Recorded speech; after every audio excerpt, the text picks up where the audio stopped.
Oh, you think you're pretty? Shorty, on the filter, like, if I like a picture, Good evening, everyone. Welcome back once again to Vicious Rants, and of course, I'm your host, your YouTube messiah and often imitated, never duplicated superstar, Tim Vicious, and we are going to be talking about Royal Rumble, or not the Royal Rumble, should say, sorry folks. It is the Go Home Raw to the Royal Rumble on Sunday as of the day of this recording. You know, would say taping, but, you know, try and change things up, be a little different, you know, like some people want to say they're managers. I prefer to say I am an advocate, you know, much like Paul Heyman says. Moving forward, though, overall score for the Go Home Raw to the Royal Rumble, I'm not gonna lie, folks. I give the show a good 4.5 out of 10. You know? And I think that's probably like the lowest score I've given yet to date since I started doing the ratings for the shows. You know, if I've done lower, you know, by all means, feel free to say something in the comment box down below. Unfortunately, you know, Google, even though, despite the fact I am the YouTube messiah, Google still winds up having some control over it and refuses to let me actually respond to comments. So, in regards to that, I apologize. Moving forward, though, Raw starts out, Roman Reigns coming on down, calling out Brock Lesnar to finish off what they ended with last week on Raw when Lesnar gave Roman a F5. He calls him out. Out comes Jericho wearing skinny jeans and a sports coat with no shirt. Seriously? Alright, listen, look. My sense of fashion is horrible, and I look like a retread from like 1998. But for fuck's sake, I at least remember to wear a shirt. But and this is coming from somebody who's a huge Chris Jericho fan. What the fuck? Yeah. Jericho comes down, talks about on how, Jericho winds up pretty much suggesting, how about instead he come on the highlight reel with Brock so that way them two can go face to face. And then, lo and behold, we get interruptions from the League of Nations. You know? In which case, I'm just eventually waiting for somebody to go and make a Legion of Doom like, and not the Road Warriors kind of Legion of Doom joke, but I mean like the old Super Friends cartoons like, meanwhile at the Legion of Doom kind of meaning. You know, that kind of a joke. Yep, for when they come out. Sheamus has got the stick first. He talks about on how, that they should be on, and Sheamus brings up a point saying, Chris, Chris, I was a champion, not one from the Rumble. In fact, I eliminated you to win that Rumble. And then Jericho made a joke about on how he looked stupid and just the Mohawk should come on. And then Del Rio got the stick and was saying on how he's the only man to win a 40-man battle royal. So he should be on. And then Jericho wound up making a joke to him. So basically it was the second somebody from the League of Nations said something, Jericho talked them down, shot them down. Yeah, Rusev got on there. Jericho was like, yeah, I don't understand a single word you're saying. Roman, correct me if I'm wrong. Roman, I know you can't understand me either, but who won last year's Rumble? I did. And who did you eliminate to win that Rumble? I beat him. Like, Dude, seriously, we all knew that.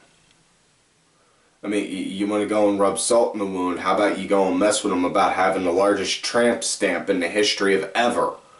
Seriously, seen some ugly tramp stamps in the day on some women, but Rusev got to be in the Guinness Book of World Records for our longest and ugliest tramp stamp, going from butt crack all the way up to the neck. Damn! Anyways, to sum up the beginning segment of the show, it goes with Rusev versus Roman Reigns with Jericho as the referee, and thank God that Mike Chioda came out and gave Jericho a referee shirt to wear, because refereeing without a shirt would just seem kind of weird. Yeah. Anyways, it was a pretty even match, you know, I gotta say. It's nothing big and fancy on it. It was, you know, League of Nations, they'd go and throw a little distraction here and there. Rusev would capitalize. You know, it was basically going like that kind of a match. And then Jericho just went all frickin' baseball umpire and threw out the rest of the League of Nations like crazy when, just as it looked like Roman was about to get the win, Barrett and Del Rio climbed up on the apron to distract them, and Roman crawled on out the ring to go get them. Sheamus threw Roman up against the barricade, and then when Jericho saw Roman knocked down to the ground, and Sheamus like, hey, I didn't do nothing. He was like, you're out. Basically like an umpire, not in that kind of a calm manner, mind you, but then he threw out Barrett, who spazzed about Sheamus getting thrown out. And then Del Rio, who got red in the face and you like screaming like crazy, and you could tell he was screaming because veins were popping out of him. I swear, the man had veins on top of his veins popping out. And then Jericho was like, you're out. And at some point in time in there, Jericho wound up doing a cartwheel too, which kind of looked like a 7th grade girl in gym class would do. Yeah. Not as impressive as Hanson in Ring of Honors. But moving forward, after that, Reigns wound up getting the win with the spear, got the 1, 2, 3, so yeah. It was obvious Reigns was going to get the win for that because he needs to go and look good for the Rumble coming up. In which case, based on how the Rumbles shouldn't go and say into that now. I'm going to put a pin on that. Try and make sure I remember to bring that up at the end when we talk about with the closing segment for the show. Meanwhile, next matchup, before I get into this next matchup, go get the syringe, fill it up with some penicillin, and shoot it right into your arm, folks, because we got ourselves a good old-fashioned ST Divas match. Yeah. ST Divas match. They're back. And, ooh, I'm getting itchy. I'm getting hives. Oh no, not those kind of hives. Ah, it's a Bella match. Ugh, fuck. Yeah, Brie Bella versus, of all people, wasn't expecting, Natty. Which case, thank God. Yeah, Natty, she was out for a good chunk of the year. One part tending to Tyson Kidd, and another part, tending to an ankle injury. Completely understand for both reasons on being out, It's not like just saying, oh yeah, I sprained I sprained my wrist and, not doing that and wanting to just stay at home because of it, But for some odd reason, whatever, Paige, as Natty was coming down, she brought out Paige, who, last we seen was a heel. In fact, not even just a heel, but was the heel that wound up referencing Charlotte's dead brother. And yet she's walking down with Natalya like nothing ever happened. So, yeah. And correct me if I'm wrong, wasn't the last time Natty and Paige on TV, weren't them two kind of, you know, having some issues, some beef and such? Yep.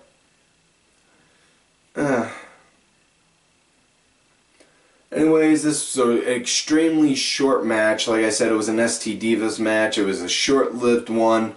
Natty wound up getting the win with the sharpshooter. She basically just hit her normal spot moves and then locked it in. You know? Not even a chance to, like, actually do a wrestling match. You know? This was a damn shame right here. You know? So that whole quote-unquote Divas Revolution went from here to here to here, all the way back down to here again, folks. Yeah, pretty much. So, moving forward, next matchup, we got the Wyatt family. You know, Bray Wyatt, Luke Harper, Eric Rowan, the original Wyatts. You know, not knocking Braun Strowman, I'm just saying, they're the originals. You know, much like saying Hogan, Nash, and Hall were the original NWO. Versus the Dudley Boyz and Ryback. Oh, joy. That trolling piece of shit. Anyways, as far as on how this match went, I absolutely loved on how this trios match went because the way the Wyatts were working and the way that they looked, they came off strong and they came off good and fierce, and this is something that they desperately needed for an extremely long time because when they were getting feuds, they would get to come off strong, looking good, all the way right up until the culminating matchup, and then, boom, lose. And it was like that, like, for the longest time, and now seeing this, it's like, oh, wow. Wow, they're kicking ass. I mean, they're not kicking ass and then taking, and, like, then getting a surprise roll-up loss, but they're not coming off like that, but wow, they're kicking ass. You know, it was like that. You know?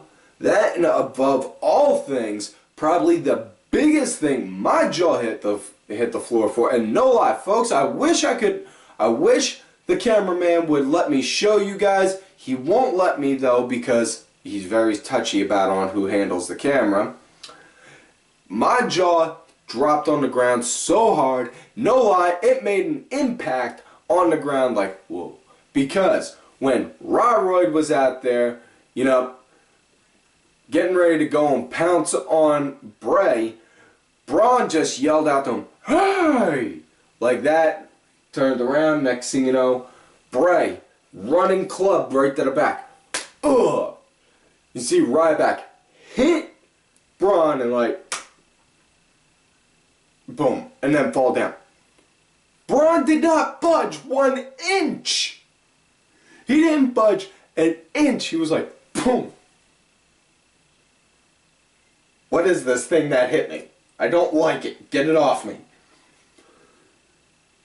He's like the freaking mountain from Game of Thrones with long hair and a beard. No lie. Seriously. That dude is freaking scary strong. Do not want to fuck with that man. Just pray to God that if you ever run into him, make him laugh. Because if you make the big scary ones laugh, they won't kill you. You know, take it from personal experience on that one. Anyways, match wound up coming to an end when Harper wound up hitting the discus clothesline on Ryback. You know, pretty much took his head off, did like a discus form, just spun around and wham! Took him out, and it was like, damn, that was good. You know? Yeah, and then next matchup, it was, this was a piss break. Piss break. See, I'm yawning because of thinking about this match. It was Big Show, which is enough of a bore, versus, of all people, Heath Slater. This was definitely a piss break and the squashiest of all squash matches that I have seen from, you know, from January 18th, 2015 from January 18th, 2016. Ugh. Yeah. Just, no. Yeah, it's on how the match went. Slater came down, second the bell rang, was going through the ropes to go and try and do like a little psychology, messing with him, messing with Show. Got out the ring, was messing around with the rest of the Job Squad, doing, yeah, like that, and then next thing you just see Show grab him by the hair, pull him up onto the apron, throw him in, KO punch. After that, Axel, which you definitely know this stable is doomed when Curtis Axel is the muscle of your group, winds up getting the crap kicked out of him, and then Rose, and then just as Bo looks like he's about to go fight, throws a few shots, hits the ropes, Show goes to swing, Bo ducks, crawls out under the ring. I survived! Goes and does the victory lap, makes the turn, and then wham! Walks right into Big Show's face. So apparently Show is now gone face for the 1,008,562nd time within the past 8 months. Yeah. Next matchup after that, it wouldn't say it was an ST Divas match, but wouldn't really say it was so much a good woman's match. It was Becky Lynch versus Tamina, and not knocking Becky on this, and yeah, but it was just like basically like the equivalent of seeing Roddy Piper versus Jerry Lawler from back in like I think '94 King of the Ring. Just the two different styles, they just didn't really feel like that they meshed well. You know, it didn't really feel like it went well to me. You know, I mean, I give Tamina credit because I was kind of creeped out some take she was fighting like this one chick I saw in my neighborhood when I was a kid growing up, and no lie, that was a tough ass chick. She would take on dudes twice her size with no problem whatsoever. Just scary. But yeah, it's Charlotte and Rick were ringside also, and just didn't really have a good feel on this match. You know, I mean, match wound up coming to an end. Becky wound up getting the disarmer in, and then after that, got the mic, cut a promo on Charlotte saying, "You should give me a title shot." Charlotte wound up saying, "No, you had a shot, now you gotta go back to the end of the line." And Becky wound up responding with, "Oh, I had a shot, but I lost because of your match interfering, title grabbing, Hall of Fame and such dad. And let me ask you, your dad's a 2-time Hall of Famer. How do you think the rest of those Hall of Famers would feel knowing that he interfered in someone else's match like that?" And just kept egging Rick on until he wound up saying, "You know what? You want this match? You got it." So we got a women's match coming up at Royal Rumble now with Charlotte versus Becky. Looks like Becky may win, hoping that she does, but smart money is saying that Charlotte's going to win courtesy via Daddy. Now, next matchup, it was a tag match, Ambrose and Kalisto versus Sheamus and Del Rio. You know, Owens was on commentary, and they wound up mentioning that Kevin Owens is going to be having his IC rematch against Dean Ambrose at the Royal Rumble in a last man standing match. Normally not a fan of last man standing matches, but keep this in mind for a minute.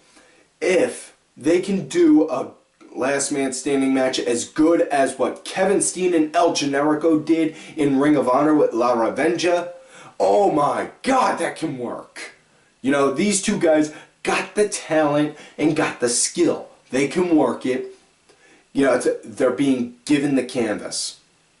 Not asking for blood. I'm not asking for gore. All I'm asking is for good storytelling, you know. And you got Ambrose, who's from CZW, you know, where ultra-violent wrestling was the name of the game. You got Kevin Steen, who is the freaking Antichrist of pro wrestling. You're putting them together, you're pretty much getting peanut butter and chocolate right together at once, right there, doing that, in a last man standing. So, that said, now that I'm done fanboying on this concept, you know, Owens, absolutely beautiful on commentary, shutting Byron Saxton up the entire time, and when Byron Saxton said, well, why do you keep telling me to stop? Because you're not doing a very good job at what you do, and you're acting very much so, and you don't do your job appropriately. Bravo, Kevin. Bravo. Bravo. Thank you. Thank you. Now, on with the match. You know, it's definitely, again, League of Nations, they were coming off really strong on this one, you know. And I mean, I know that they all keep saying that they're going to win the Rumble. So, it's looking like League of Nations are the top heels in the company right now. So, obvious they're going to come off strong. And especially with Kalisto getting his rematch with Del Rio, seeing as on how, you know, they only gave him like 24 hours with the US title, which was complete fucking bullshit. You know, this belt right here, that title is probably one of the most significant ones in the company because of its lineage and its history. And they just want to go and treat it like it's freaking nothing, like, oh yeah, here, hold that for the night. We're going to say you're champ. You can hold that for the night. No! Fuck! It's fucking stupid on doing that, you know? But, I digress. Tag team match. League of Nations came off really strong, good. You know, Owens just sat there the entire time, just like all mellow and chill, like, yeah. Yeah. Like that, which was cool, because, yeah, it's definitely him. You know, definitely Kevin Owens. You know? And match went, you know, as the match went on, you know, Kalisto and Ambrose, they got their moments where they were coming off good and strong. But League of Nations, they were really coming off strong and pretty much looked like they were dominating. Match wound up coming to an end. You know, Ambrose, yeah, Owens, he ripped off his headset, just stood up and looked at Ambrose that was outside by the table like, what? What? And then Del Rio hopped off the table and hit him with an enziguri. And then, yeah, and then Kalisto went to go do the SES on Sheamus, wound up getting thrown onto the ropes, and then, boom, got hit with a brogue and got 1, 2, 3. So, that was that for that match. Next matchup, it was Big E versus Uso Black, and I say Uso Black because he had black leggings. And now, before the match, they did do a funeral service, and please, everyone, take off your hats if you're wearing them, and show some respect for Francesca the Trombone, who passed last week, who wound up being crushed by the dirty, ashy Canadian ankle that was Chris Jericho's. At least, that was what Big E said. Something along those lines. But, you know, they did the funeral service. I swear, you know, you swear, WWE Creative is just going to look and be like, well, shit, we can't really think of nothing for New Day, so you guys go ahead, think of your own stuff. And just letting them run wild, because really, the stuff they're doing is way too creative for what WWE Creative is doing. You know? It's just way too original for it. Yeah, it's it. So, but to sum up the funeral at the end, Wood says, we're going to avenge Francesca, we're going to show her we are her champions, and Big E will get revenge on one of the Usos. And I don't know if it was which one it was. Like I said, it's Uso Black with the black leggings. But, yeah. It definitely noticed the lack of Francesco while it was there. You know, the match seemed really quiet, believe it or not. You know, because of the fact that, you know, no trombone playing in the background. It was extremely missed. It was a semi-okay match, but, yeah, nothing big to write home on. Like I said, the Usos, just like, ugh. You know, people want to call the Young Bucks spot monkeys. Just take a look at an Uso match, you know. They're the spot monkeys, you know. But anyways, match wound up coming to an end when Uso Black was up on the rope, up on the top. Woods got on the apron to distract him. He jumped down, looked like he tweaked his leg. In which case, why am I not surprised? Because it's the Uso. Ow! But they wound up tweaking his leg. Big E capitalized, hoisted him up, wham! Big ending, got the 1, 2, 3. That was that. And then, main event match. Not closing segment, but main event match of the night. Titus O'Neil, Mark Henry, R-Truth, and Neville versus the Ascension, Stardust, and Tyler Breeze. So, Neville pretty much got made to be the token white guy in that group. Which was kind of funny because, you know, if you saw the segment before that, it was, you got Titus O'Neil, who's like 6'4", R-Truth, who's roughly about maybe 6 foot something, Mark Henry, who's about the same height. You know, they're all standing together like, yeah, looking like big giant guys, you know, like, they're like, shit, which one do I fight first? And then you see Neville, little tiny Neville, creep up next to him like, hi guys, I'm right here, notice me, please. Which wasn't intended to be funny, but fuck, it was funny. Yeah, so yeah. This was a squash match, and this was a squash match to put it mild, because honestly, Titus O'Neil's team dominated the entire match, really. You know, no, not even kidding on that one. It was like, it was a damn shame.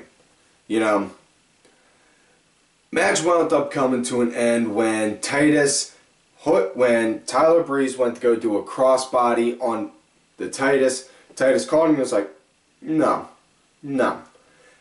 Mark Henry was behind him, and Titus threw him with so much force, he went over Henry and landed on the ground. So, definitely just sheer power and like, whew, like that, just overshot. And then Henry picked him up, wham, world's strongest slam. And then Neville with the red arrow, boom. 1, 2, 3. That was it. So yeah. Now closing segment was the highlight reel.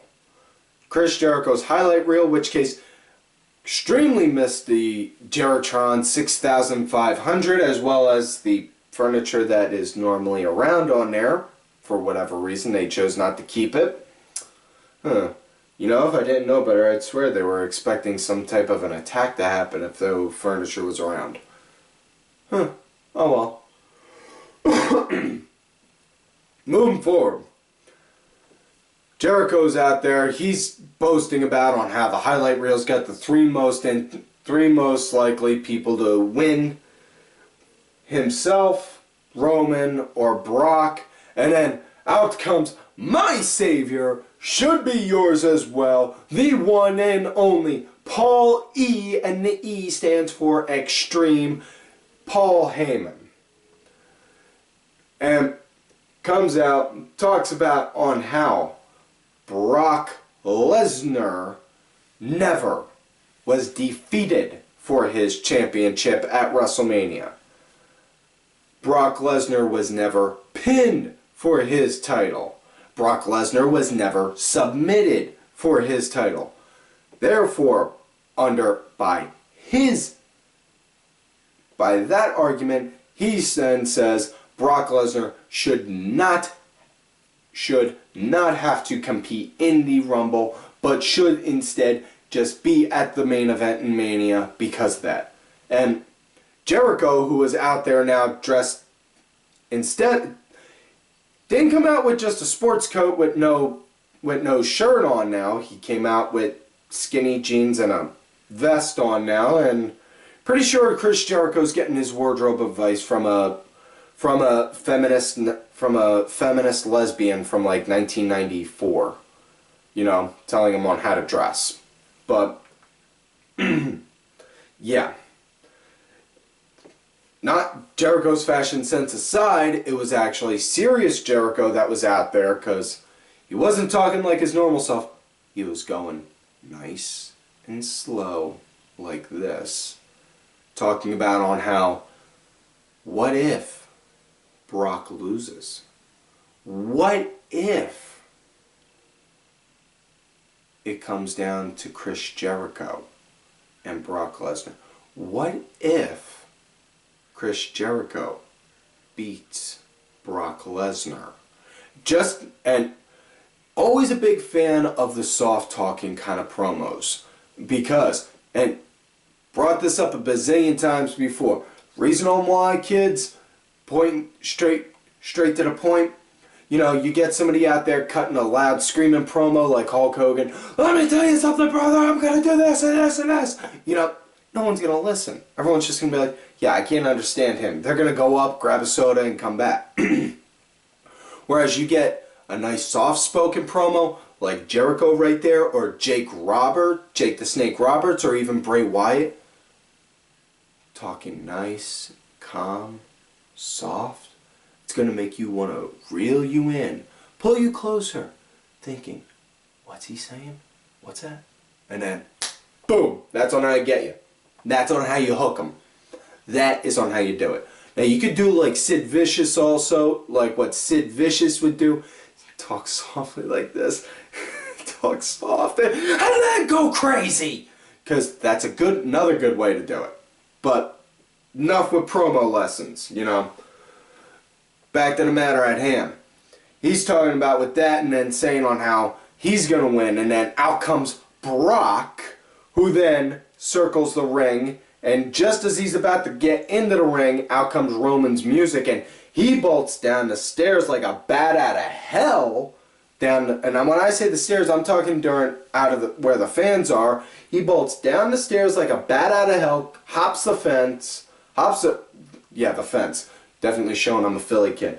Hops the guardrail, throws the belt in the ring, climbs in. It's like, come on. Brock climbs in. Barely gets both feet through the ropes. Boom! Takes him down with a spear. Then next thing you know, out comes League of Nations. They start beating the shit out of Roman. And then Brock wakes up and then just starts beating the shit out of the League of Nations. And then Roman just goes, boom! Spears him again.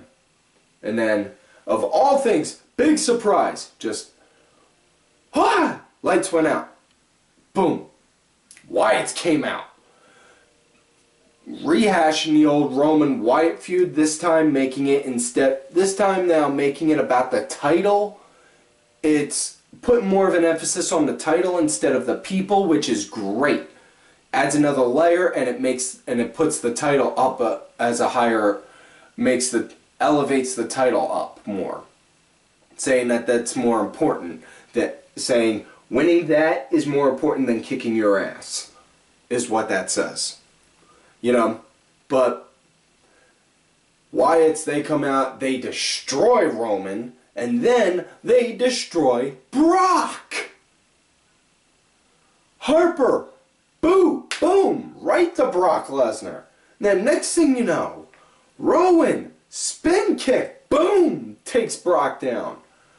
And then Harper hits him, and then Bray hooks him, gives him the kiss, and then boom, Sister Abigail.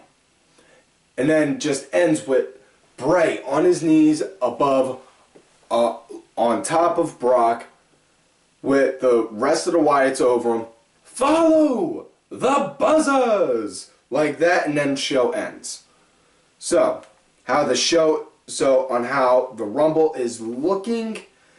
Not gonna lie, on how it looks like it's more than likely gonna end because Roman and Brock are gonna wind up doing some kind of screw job on each other, which leads to a match at Fastlane, which will more than likely lead to a match at Mania. You know? And, but yeah. Anyways, that is it for this week's show, folks. So, like I always tell ya, please do not forget to like the video, subscribe to the channel, go back, watch all the other episodes. Look for me on Twitter at TimVicious. Make sure you also check out my backup account, Tim_Vicious. Do not forget to check out the music that was provided for this show. There was not a musical error on here. It is a different tracks that wound up switching mid-song. I wound up switching from one to another just now. Music is brought to you courtesy of my executive producer, Mr. Oliver Ben. His music is out there on iTunes, Spotify, Xbox. Details on that are down in the comment box. Also, folks, do not forget to follow all of these cool ass cats right here on Twitter. Vicky Earls, I am Danny Sunday, Axel Mulligan, Sunday Segway, Simply Sabrina, Cranky Asshole, Aaron_Deborah, my executive producer, Mr. Oliver Ben, Just a Stupid Mark, as well as my client, who, as I have said before, is the true Raw General Manager, Bronx Bitch Forever. And, folks, like I always tell ya, you love me great, you hate me. Fuck you.